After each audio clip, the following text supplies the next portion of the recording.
Alright, we're going to do a video of my pool room where I do most of my recordings here. I've emptied out my shelving that had the pool books in it, and I'll show you why. So this is an old Brunswick poster there. And then this is artwork, album covers that pretty eclectic. I listen to a bunch of different types of music, but it's everything from classic rock to metal to Jim Croce and things like that. But that's all of that. There's my counter beads. The room is not finished yet, as you can see. Some of this stuff is just lounging around, like all of these guitars need to be hung up. I've got 4 or 5 more upstairs. They all need to be on hangers. I'm not sure how I'm going to do them all. May hang them in between these posters when I decide what I'm going to do with them. Right now, there's just empty frames. But everything along this wall, starting over there, is all nonfiction. This is biographies and things like that up in there. And there's a bunch of little trinkets on the shelving, as you can see, like here. Just little trinkets sticking in between the shelves in places. That kind of helps me and distracts my opponents, so I can actually play better pool while they're distracted with everything. I'm not sure if that works or not. But then over here is the history, religion, psychology, things like that. This is actually a bunch of comics out of the paper that I've collected over the past 30 years or so. Some of them are pretty old. There's just some little miscellaneous trophies, more in boxes, but we're not getting those out. This is all just educational stuff, different languages. I studied some Spanish, a little bit of French, but this is just different things on how to do stuff. This is on the brain and how the brain works. There's a bunch of different books in this area of just if you're interested in that kind of stuff. Then over in here we've got golf and pool and tennis and chess and fighting, like the martial arts, and then hunting and fishing, electrical, just anything that involves fixing stuff around your house. So anybody that has a library has all kinds of different stuff like that. So this video is really, I just want to show, if you are a reader or if you're not a reader, I think if you are a reader, you'll be interested in this video. If you're not, you can click next and go on to the next video, I guess. But I want to show some of the best books that I've ever had that are pool related. And if you're quarantined right now and you can't play pool, you can't go to your local pool hall and play, grab a book. Go online, order a book. Within a few days, you'll have it and read it. It keeps your mind in the game. If your mind is in the game, you actually play better. The right frame of mind. So all the books on the bottom row here, 7 of them there, they're all fictional stories. This is a really great read. A lot of high-stakes gambling, the good side of pool, and there's a murder that takes place at a tournament. It's a really good book. I'm not going to do a synopsis for all these. It would take forever, but these are really good books. I'll just read them out. You can Google them if you're interested in the books. Run Out by Richard Koff. Table Legs by Paul Lyons. It's a really good book. One Pocket Man is one of my favorites by Albert Betts. It's actually a mix between the guy who starts a pool hall. I believe this is the one where he's on a I don't know what's it called. He's an ex-mobster and he's on a witness relocation program, and they give him a pool hall, and that's what he does. But he's not real good at doing the pool hall. He wants to do the mobster stuff still. So it's a pretty good book. Do It for the Game by Robert Campbell. Great story. Painting on Green Canvas by Bob Watson. That's another very good story. And then here, this book here is The Hustler. Everybody's heard of The Hustler. Well, The Hustler, just like the movie by Walter Tevis, the movie really did a great job portraying the book the way it was written. The only difference is in the movie, Fast Eddie Filson's girlfriend dies. Now, she kills herself or dies, whatever it is, she ends up dying. In the book, she doesn't die. She just leaves him because she doesn't like the whole gambling, drinking part of Eddie's life, which women will be that way sometimes. Now here is The Collar of Money, which is the sequel to The Hustler, written by the same author. Unfortunately, the movie The Collar of Money is not this. It's only titled The Collar of Money, but it's not really the sequel to The Hustler. It's the sequel to the Hustler movie, but as far as the book is concerned, it's a completely different storyline. Walter Tevis's actual sequel to The Hustler is better than the movie sequel to The Hustler. It's a different story. This book continues Fast Eddie Felson and Minnesota Fats years later after Fats is retired. They get together to do some stuff for ESPN, and they become really good friends. It's a great book. Much better than the Tom Cruise trolling his pool stick, acting, all cocky and everything. All the books in the back, the other dozen or so, I don't know how many are there, but all the other books back here, they're all my favorite stories. And I have more pool books, but these are my favorite ones. I take forever to go through all of them. But if you're a Willie Mosconi fan, one of the greatest pool players that has ever lived, that is a great autobiography. That's just a really great book. Minnesota Fats was a good player. He wasn't a great player. He had a really great mouth, and he was really good at setting up games. He was a great gambler. This book, he kind of portrays as that he's the best ever, but he was one of the best gamblers ever because he knew how to set the matches up.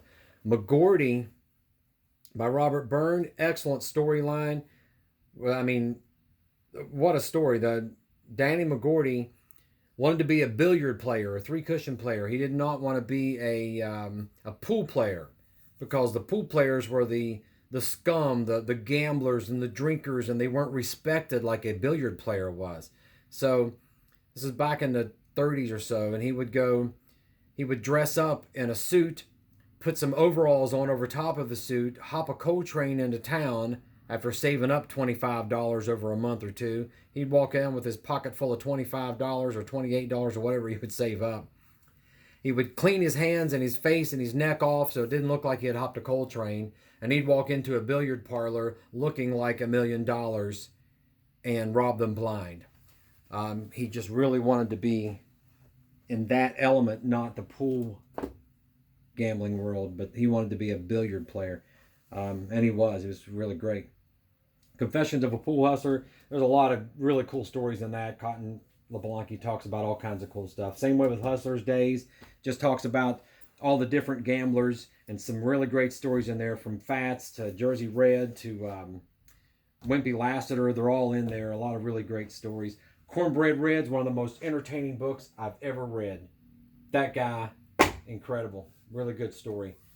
Gerald Hoover's is kind of a unbelievable story, but it's supposed to be his life story, The Dark Side of Pool, The Greenfelt Jungle. Really great book.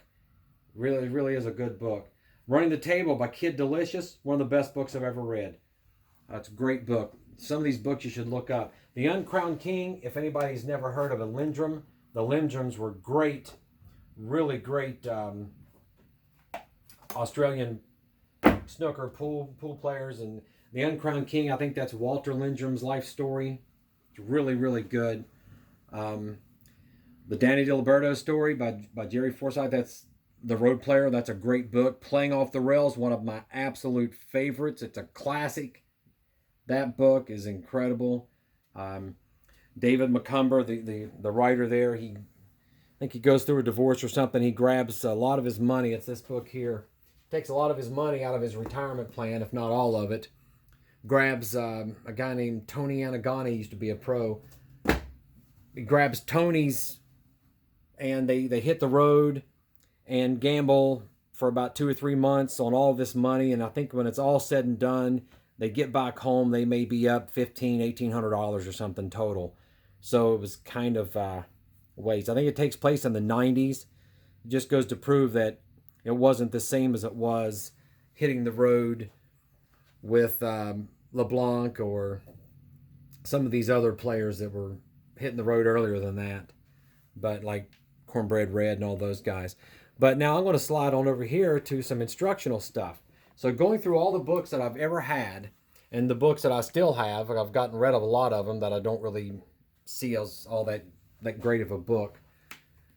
I want to go through some of the best books that I've ever had on pool, and I'll never get rid of them because I refer to them every now and then. They're a really good book. I go for them for reference. And Dr. Dave's Illustrated Principles of Pool and Billiards.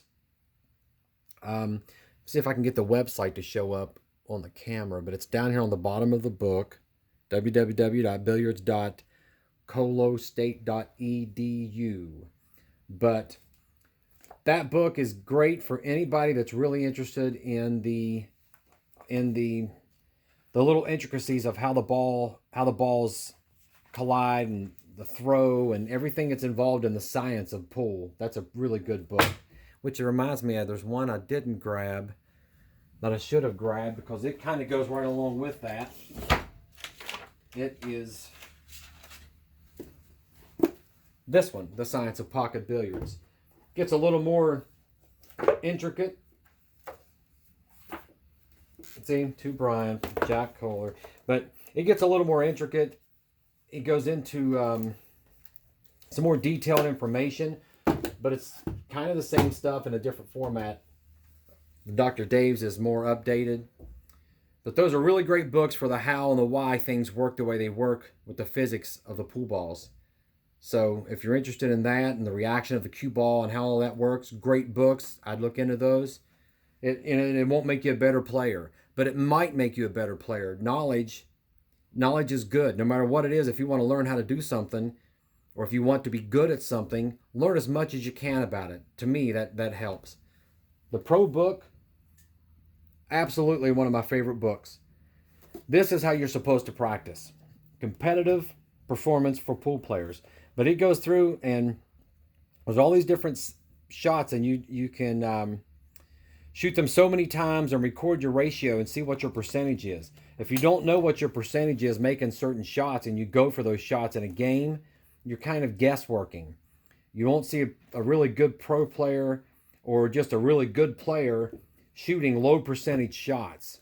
This book teaches you that and teaches you how to make low percentage shots, high percentage shots. It's a really good book. There's a great couple chapters on the mental part and on concentration also for competitive tournaments and stuff. Emotional intelligence and this one kind of go hand in hand. The Pleasures of Small Motions is actually the best mental game book on just billiards there is. There's another one that's really good.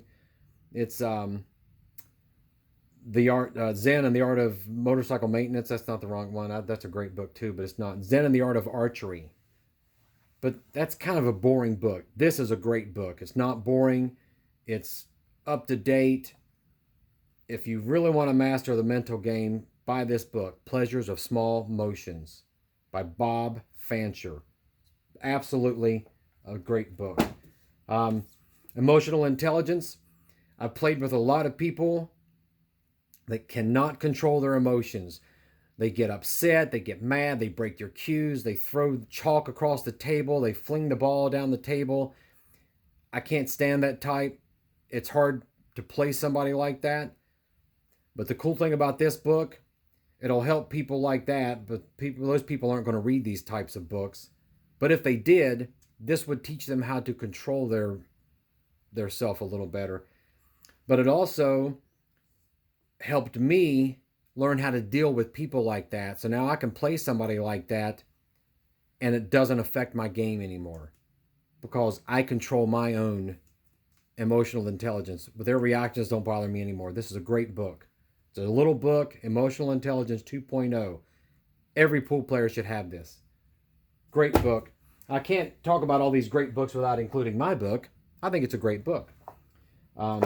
That brings me to the best pool book I think I've ever seen that takes you from a beginner level all the way to a pro level if you practice and apply everything in the book. There's really not much about aiming besides the traditional, trial and error type aiming, but everything else in this book is just spot on. Mark Wilson's Play Great Pool. It's just a really fabulous book. The quality is great. just a really good book. I can go through and show you some of these diagrams, but you know, it's just a really good book. Thick pages, really good quality. And another really good book that's from beginner on down is Phil Capel's Play Your Best Pool. I'd rank it number 2 compared to Play Great Pool by Mark Wilson. Besides that, they're really, both of those are excellent books. Neither one of them really give you a really good, solid way to aim pool balls other than to say, try this and do it 1,000 times until you get good at it. So if you take those 2 books and you combine what's in Poolology, you should be a great pool player really quick if you work on the stuff and practice on it. As far as banking goes, this is the best book I've ever seen on banking. There may be another one out there. I just haven't seen it. Banking with the Beard. It's a really great book, but there are some things in here that I think are left out, or maybe he just, you know, didn't have room to put it in there. But there are certain things that could have been put in here that aren't in here. But this book has a lot of dead banks in it, banks that you can't miss. Shows you how to manipulate bank shots. Shows you everything about a bank that you really need to know. This is a really good book. So, and this is a one pocket book. And I've had all of the one pocket books you can buy. The book that's titled Upscale One Pocket, my Jack Kohler, that's a really great book. And I thought it was the best one pocket book I'd seen in a long time. And then I got, what was his name? I want to say Ronnie Allen. I may be wrong, but I bought 2 books and I probably paid $300 a piece for them. One was called Shots, Moves, and Strategies, and the other one was called something. I can't remember the name of it, but they come in a pair, about $300 each. And I thought, wow, what great information. And I looked through those books, and I do the same thing that I do with all the other books in this room that are nonfiction that I'm trying to learn something out of. I tab the pages like that. All these little tabs. So I'll put tabs in the pages that contain information that I didn't know or I would have never thought about, and it gives me something to learn. So, and you can learn something. If you learn one thing out of a book, the book was probably worth the price. So with both of the other books, Shots, Moves, and Strategies, and Winning One Pocket, or whatever it was called, I can't remember what the other one was called, I maybe marked 10 pages out of both books. They were really big, thick books, 100 pages or more in each book. And I maybe marked 10 shots with little tabs that I did not know or wasn't familiar with or wanted to know. With this book, which I've had now for about a year or so, maybe 2, Tom Worth's One Pocket, A Game of Controlled Aggression. Look how many tabs I have in there. There must be 20, maybe more than that, but I'm going to guess about 20 different pages that I've marked in one book of shots that I wouldn't have thought of that are really great one pocket shots. That's the kind of book I like. So I rank this one as the best one pocket book that I've ever seen. Just my opinion, only because of all the pages that I marked in there. That's pretty cool. These are shot pads. They come in really handy. This one you can actually carry in your back pocket, carry it in your pool case. It's just got little diagrams, where you can diagram certain shots. Maybe you're playing with a friend and he shoots a certain shot and you're like, hey, wow, how did you hit that? I never thought about that. And then he tells you, well, if you play for 4 or 5 hours, you're probably going to forget that shot.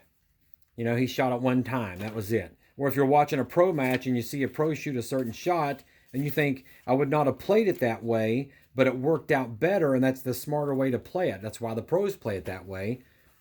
Draw the shot out, and you have it. You have it in your pocket. So when you get to a pool table and you're practicing, you can pull out your little shot pad and say, oh yeah, I want to work on that shot. That's a really neat little thing to have. Same way with these. These are for people that have a table at your house, and you can, all these different little tables. You can see a lot of this. There are a lot of diagrams and calculations in this one, and scribble marks, and it looks more like a Da Vinci weird code stuff, but I used these when I was coming up with the Poolology numbers and the math to make it all work. And this is the same way. This is stuff I've been working on for a bank system. And you can fill a whole book up with these blank diagrams. Most of this one is already filled, but it's pretty neat. If you think this kind of stuff's for dorks, then don't do it. If you're not a reader, then you're probably already gone. You're not watching any more of this video anyway. But if you are a reader and you want to get better at playing pool, I think these books are really great books to look into. All of these books. Maybe not so much the principles and the math and the illustrated principles, but there are some things in there that don't involve math and the higher part of physics. It's just Dr. Dave's got a little 30-degree rule where you hold your fingers out like this, and it determines whether you can easily visualize where the cue ball is going to go off the object ball. There are things like that in that book. There's priceless little information that most of us have learned through experience. But if you can get it out of a book by reading one sentence instead of playing pool for 30 years, you just saved yourself a lot of time. So there's all kinds of stuff. These are really great books. There are more, but I limited it to just my favorite books, and that's my favorite books there. And those are my favorite books as far as fiction and nonfiction. And there are just so many things you can learn in a book. That's why I have a whole library full of books. All of this is fictional stuff. You can, if you're really interested in writing, that's where you learn the most, by reading what other people have already written. And then if you really just want to learn about anything else, whether it's how to fix a lawnmower, or how to work on your car, or how to fix your own heating and cooling without paying somebody $200 an hour to come in and look at it, then you can go right down here and get one of these books that are down there and do it yourself. Learn how to do it. So that's all this video is for, just to share my passion with books with other people who may be pool players who might enjoy that. So enjoy.